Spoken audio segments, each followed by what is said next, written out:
Reuniting developer Massive Entertainment and its Snowdrop Engine technology, Star Wars Outlaws is a sprawling, bounty-hunting, TIE fighter battling adventure across a galaxy far, far away. It's built just for PlayStation 5, Xbox Series X, S and PC, which makes it a true next-gen effort, and all the highlights of this particular engine make a return. Today, I'm focusing on the console editions, where PS5 and Series X each offer up a choice of 3 modes. A 30fps quality mode, a 40fps quality mode, which only appears with a 120Hz display connected, and finally a 60fps performance mode. Much like Massive's work on Avatar: Frontiers of Pandora, there's a luxury of choice here between the two premium machines. However, the curveball is the Series S version, which this time around has no graphics options at all. It's a surprise given that Avatar at least offered 30 and 40fps modes on Series S, but for Outlaws you get just one way to play, at 30 frames per second. Between all of these consoles and modes then, which one is ultimately the best way to play? Are there any visual differences of note between the three, especially looking at Series S? And is it possible to get a solid 60fps out of the game on PS5 or Series X? Let's find out. Of course, this pairing of developer and technology is already a proven success. Only 9 months ago, in fact, the team at Massive served up Avatar: Frontiers of Pandora using the Snowdrop Engine to realize another sci-fi world. The high point of Avatar was easily its richly detailed open environments, filled with flora and fauna that reacted to the player, plus weather physics like wind and rain. It's also pushed for ray-traced global illumination and reflections even on console, and again with PS5 and Series X able to run it all at 60 frames per second. Turning to Star Wars Outlaws today then, there are a great many parallels in this repeat use of Snowdrop. Once again, we have beautifully realised open environments filled with animating trees, plants and wildlife. Foliage renders for virtual acres ahead of the player, where each grass tuft animates to the wind's direction and player movement. You'll also notice subtle touches, like the blinds covering the windows to this bar, and generally details across the town billowing in the wind. All manner of creatures fill the landscape too, often imaginative recreations of film favourites grazing the marshlands and the fields. City traders zoom by on their speeders, also kicking up dust on the dirt roads as they pass. We have a dynamic time of day setup in place, weather simulation, plus volumetric clouds that cast shadows to the terrain below. With all of these elements combined, the Snowdrop Engine is able to create a real lived-in energy to each planet you might visit in Outlaws. That's not all. Much like Avatar, Star Wars Outlaws deploys ray tracing on all console versions as well, on PS5, Series X, and yes, even the 4 teraflop Series S. Indeed, ray tracing is locked in place as a core part of Outlaws' visual design, meaning it's enabled for every system and mode to some degree. Looking at the bustling Miragana city, this arrives in the form of ray-traced global illumination, allowing for a simulated light bounce from its neon signs across the player and nearby walls. The result is this vivid splash of dark primary colours, alighting and even shading the alcoves of the cantina here with hues of green and red. It's impressive stuff, and added to that, Outlaws also offers ray-traced reflections on console, mirroring all those mountainous backdrops. Curiously, this RT technique does also rely on a screen space reflection method, SSR, as a means to add more detail to the mirror image. Notably, this means the NPCs and creatures in Outlaws' world are only reflected via the SSR technique, and so it follows that if an NPC is not within the screen's view, they also disappear entirely in the reflection as well. It's a hybrid method, just like Avatar's, though reflections for surrounding terrain are at least rendered in using the RT technique. Finally, and perhaps most subtle of all, are the distant shadows, which are ray-traced on console. Specifically, this allows distant rock formations to cast these long, diffuse shadows, while local shadows, like those from the character, depend on a more typical rasterized technique. So, in terms of support for ray tracing features, Outlaws is surprisingly ambitious on console.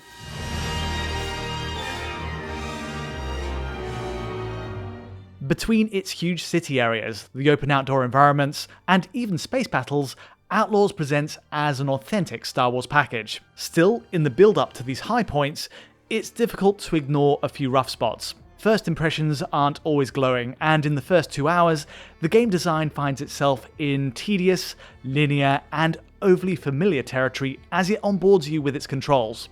In short, expect a lot of crawling through vents, ray-traced as they are, and all manner of hacking minigames to start. You'll be thrown into these mandatory stealth segments too, and even tasked with climbing ledges conveniently marked out in yellow. The combat also, sadly, doesn't play its best hand, at least to start. The third-person shooting is simplistic using K's base moveset, though there is scope for weapon upgrades and new abilities later on. Even then though, the enemy AI's pathfinding is often clumsy. And also, cutscene animations, notably the stutter between each camera cut, also lets the cinematic presentation of the game down early on. All of these problems betray an otherwise visually strong package, I think. But, thankfully, Outlaws' appeal does grow once it offers you more freedom to explore. Before you hit that new game button, there are a few things to know about Outlaws' graphics options. The settings for PS5 and Series X are identical. You get modes for 30, 40 and 60 FPS on each, more on that in a second, but there's more going on below those. Using post-processing tricks like film grain, chromatic aberration, and per object and screen motion blur, Massive Entertainment aims to simulate the celluloid look of the original Star Wars trilogy. Even the curvature of the lens towards the screen's edges aims to replicate the camera equipment used in the films. The unusual extra for a console title though is this cinematic display mode option.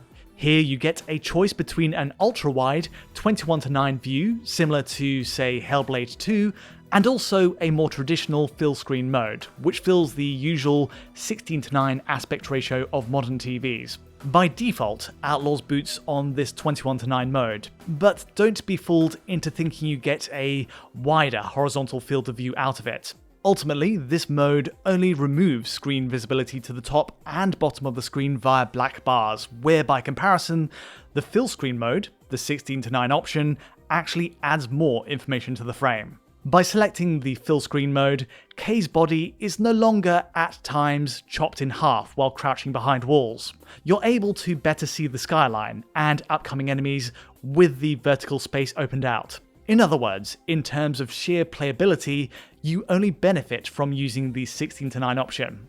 Not only that, but frame rate performance differs between the two modes as well. Taking PS5 in example, the 60 FPS performance mode drops frames with either aspect ratio selected. Both 16:9 and 21:9 have their issues. Curiously though, and despite showing more of the game world, it's the 16:9 mode that pushes the higher frame rate. In this speeder run towards Jaunter's Hope, it sticks much closer to the 60 FPS target, while the 21:9 mode drops more regularly into the low 50s. There is a variation in cloud coverage between the two, but time of day is identical, and repeat tests bear out the same results. Even looking at this interior, stood entirely still to rule out variables in movement, the fill screen mode runs better by a consistent margin, between 2 to 3 FPS. Visually speaking, the content of the game world, the settings for shadows, draw distances, are a match between the two. And it's worth noting that other areas show virtually no difference as well. Around Miragana's market area, for example, the pattern of drops to the 50 FPS line and under is nearly identical in either viewing mode. So with all that being said, I'll be using the full screen mode for testing going forward, for better visibility and performance, but it's a much appreciated toggle to have either way.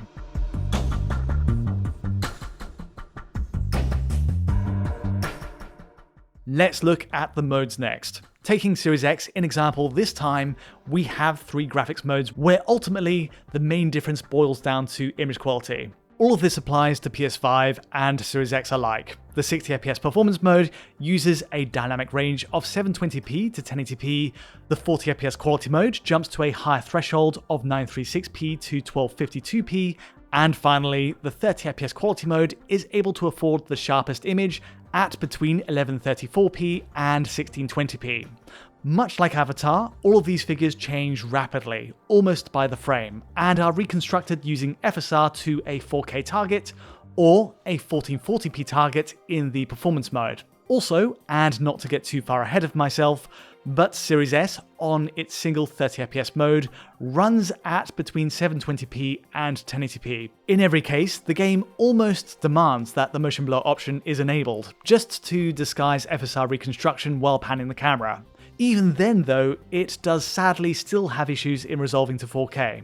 Both PS5 and Series X in their quality modes have obvious stair-stepping on the game's bright, sharp interior outlines. Check this out. At times, specular highlights on staircases and meshes flicker constantly. It's not always this egregious, but where it does appear, it's obviously a distraction. Secondly, there's the broader outdoor areas. Even in the best case, with quality mode pushing the highest native pixel density possible on console, the game does struggle to always resolve fine grass elements to 4K, and rather, in some frames, they instead manifest as pixelated noise. Of course, switching to the 40fps and 60fps modes does this no favours, where FSR struggles to process these elements even more so.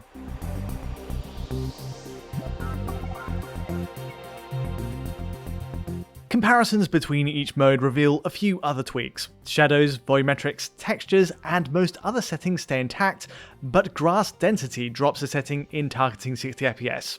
It's difficult to notice outside of comparisons, but fields do have a sparser distribution of grass, where the 40fps quality mode uses a setting in between the 30 and 60fps modes. Likewise, zoom in close, and performance mode drops the overall draw distance to foliage as well. Beyond this, there's a difference in the quality of reflections, and so you'll notice stormtroopers at the security point reflect at a low quality preset on performance mode, while these marshland areas suffer from more pixelation and breakup on the water surface. In motion, this is really the biggest pitfall to using the 60fps mode. In running at between 720p and 1080p, there's not only more aliasing artifacts while using speeders outside, but also reflected elements tend to shimmer and distort much more visibly. The upshot is that PS5 and Series X have the same visual setup regardless of mode, and so in comparing the quality mode on each, for example, there's nothing to split the two in matched runs.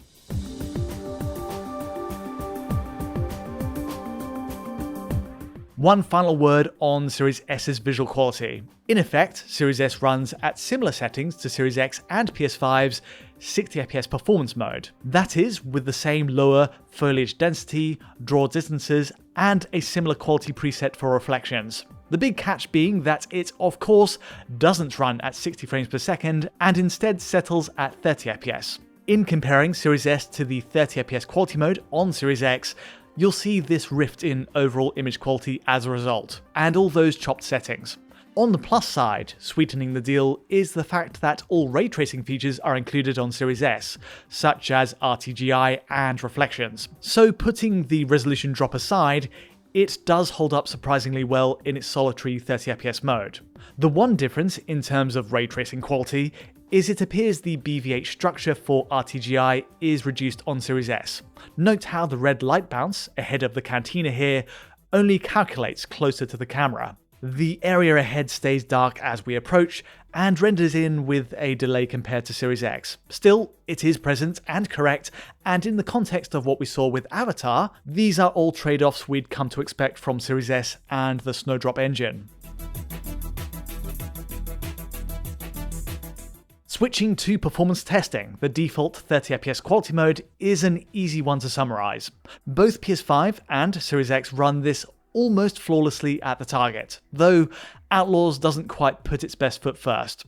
I say that because most cutscenes lock at 30fps regardless of your chosen mode, but the opening scene suffers from these obvious hitches between each camera cut. It's a glaring blemish on the presentation, though thankfully later in-engine scenes aren't so heavily affected. Also, to nitpick, you'll at times catch a dropped frame in battle after triggering explosives or in moving quickly through cities. It happens every time, in fact, as we walk down this stairway in Miragana on PS5 and Series X, suggesting an overall issue in asset streaming on both. Otherwise, the 30 FPS lock is absolutely on point for both consoles in regular play, and I'd be tempted to recommend it just for the high image quality.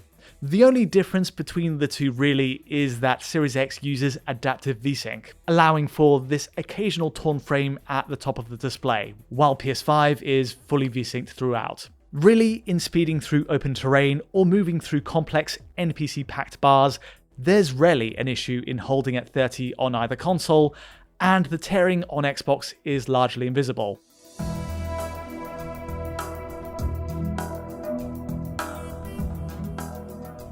Next along is the 40 FPS quality mode. If you've a 120Hz display connected, in my view, the 40 FPS quality mode is easily the best balanced option for Star Wars Outlaws on PS5 and Series X. Image quality does admittedly take a hit, though with the render time set to 25 milliseconds per frame, it makes a big difference to controller response compared to the 33.3 milliseconds in the 30 FPS mode. Also in its favour is the fact that Outlaws hits a stable 40 FPS reading on PS5 and Series X. In the first 3 to 4 hours of testing, everything between its open world racing, space battling, and the exploring of inner city areas almost perfectly hits the mark. Again, we do see some hitching, at times larger than the 30 FPS modes, as we walk through the centre of Miragana. Ultimately though, these area streaming hitches are the only low points I've found so far, and PS5 and Series X acquit themselves very well here. Again, if your TV supports a higher refresh, this is the ideal mode to use.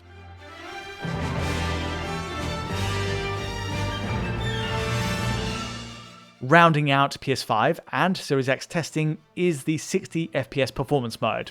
Unfortunately, and despite the resolution drop compared to the other modes, this doesn't quite get us to a tight 60 FPS lock. For the most part, space battling and sneaking through small interiors will get each machine to 60 FPS with only a few drops.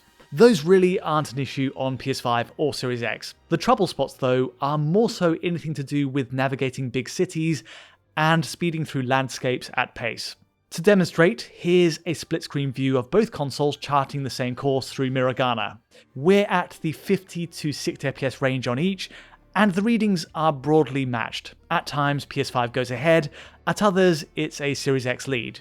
The main difference though is that Series X once again deploys occasional screen tearing right at the top of the screen. Plus, more crucially, for those with VRR display support, there is an Xbox advantage in that the console is able to run its 60 FPS performance mode within a 120Hz container. By outputting at 120Hz, VRR has a wider range to work with 40Hz being Xbox's lower bounds. By comparison, PS5 must run at 60Hz in the 60 FPS performance mode, and of course, on Sony's machine, VRR is limited to 48Hz as the lower bounds, meaning judder will be more perceptible. On balance, VRR is still very effective on both consoles for any sub-60 FPS drops while speeding across its world, but for anything lower, you'll notice the drops more obviously on PS5. Finally, to wrap up, we have Series S. For all the cutbacks in resolution and settings, it's to Massive Entertainment's credit that it does still lock to 30 FPS 99% of the time. There are these odd single frame drops during battle, with single torn frames much like Series X, but it's often robust. Rechecking every stress point gives us a mostly stable 30 FPS line then, which given the enabling of ray tracing features on Series S is a fair trade-off I think. There are, however, two main gripes though. Firstly, the streaming hitches we see on every mode on PS5 and Series X are much more glaring on Series S. Descending this stairway to Miragana, we get this huge hitch every time in the exact same spot, but far more sizable in length. This isn't a widespread issue, but where it does occur, it's much more of a distraction on Series S. Secondly, the absence of a 40 FPS mode on Series S is a real shame given it was there in Avatar. There's simply no alternative to 30 FPS here, so you've got to take it for what it is. But in theory, I'd be curious to see how a 40 FPS mode would have turned out. Overall then, much like Massive's work on Avatar: Frontiers of Pandora, the The team's underlying Snowdrop Engine proves a great fit for realizing the Star Wars universe. Outlaws isn't a squeaky clean, perfect game on a technical level, mind you. It does have a few rough points, but the visual highs certainly outweigh them. On console, there's a reality to face too, that the 60fps performance modes on PS5 and Series X do sacrifice a lot in image quality and settings, and will ideally need a VRR display to look their best. As a broad recommendation, the 40fps mode is my pick for those machines for a better balance between visual settings, image quality, and frame rate stability.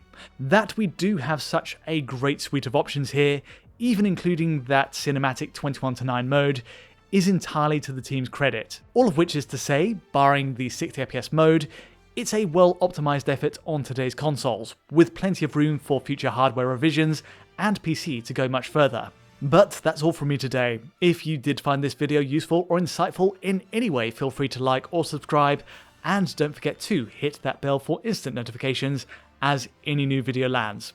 To get a high quality version of this video and many more, check out our Patreon at digitalfoundry.net, and to get in touch directly, you know where to find me. But from me for now, thanks for watching.